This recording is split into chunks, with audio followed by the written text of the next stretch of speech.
Ano? Tara. Napanood din nyo. Yung kanyang kalaban doon ay yung aking purong sweater. Matapang kasi. So dahil kolektor ako ng iba't ibang kulay, ito inyong makita puti na naman.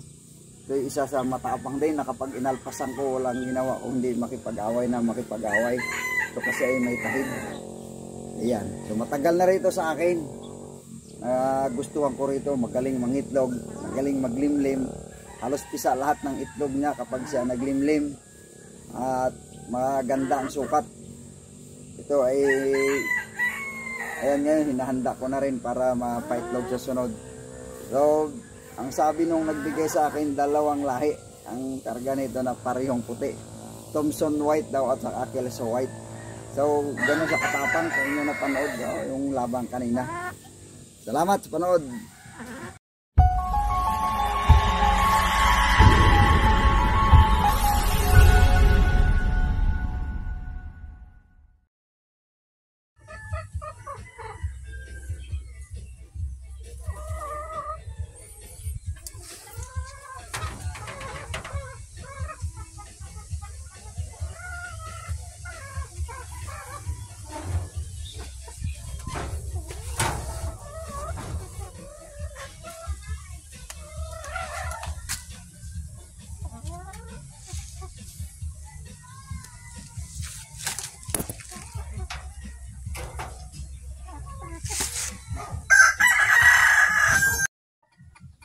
Molting season, walang buntot, naglulugon. Ito po yung ating bulik. Napansin nyo yung bulik na pinipicture natin dati, ito yun siya. Yan wala nang buntot, molting season o taglugon. O sa aming term sa mga Ilonggo ay padulo. Ito naman yung ating gray. Talisahin natin, walang mga buntot. Ito yung ating gold, ay bawas na rin ang buntot, paubos na rin. Ayan paubos na rin yung kanyang buntot. At itong puti, ayun, kalat ang balahibo, ang dami. Ayan ay bawas na rin. At yung ating sweater ay nandun sa kabilang side na yon. Hindi na natin mapuntahan. So molting season, kaya wala tayong palahi. Tigil muna. Hindi maganda ang mga sisiw kapag ang inahin ay naglulugon. So ayan walang mga buntot. So ayaw rin magpakasta at masakit ang katawan. Ngayon ay molting season. Hello guys, doon sa mga mahilig sa mga black meat chicken, yan yung ating barako. Tandaan ko lang, sabi ko ito ay hindi yung imported, ito yung native na ulikba lang natin. At ito yung isa sa kanila anak. Ito yung kanyang pinakaasawa.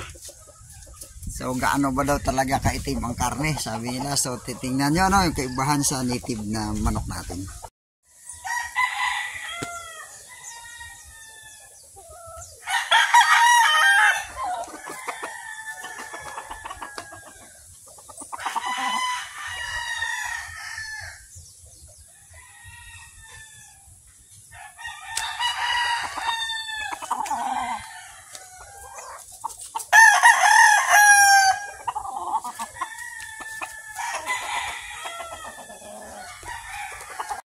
Magandang araw ulit sa lahat. Nakita niyo itong aking hawak. Ito ay purong asil na ating in-acquire ulit.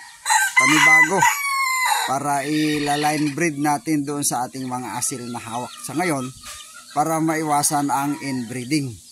So asil sa asil, line breeding ang tawag doon. Pero hindi sila magkamag-anak. Kasi may epekto kapag inbreeding sila na at magkamag-anak na. So may epekto at meron tayong video tungkol sa mga inbreeding, line breeding at sa crossbreeding na tinatawag doon sa ating YouTube channel na Bubu TV. So pakihanap nyo na lang at pakisubscribe para mas maliwanag. Ito ang laki, ang ganda. Ito ay purong asil na ito ay lalaki. Ipapalahi natin doon sa mga babaeng asil na hawak natin sa ngayon.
Bakit?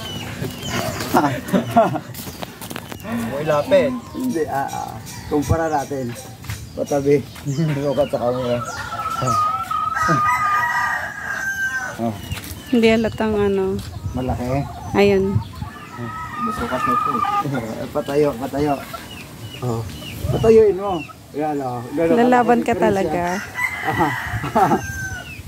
Palay mo. Wag. Hindi na ito mamalo.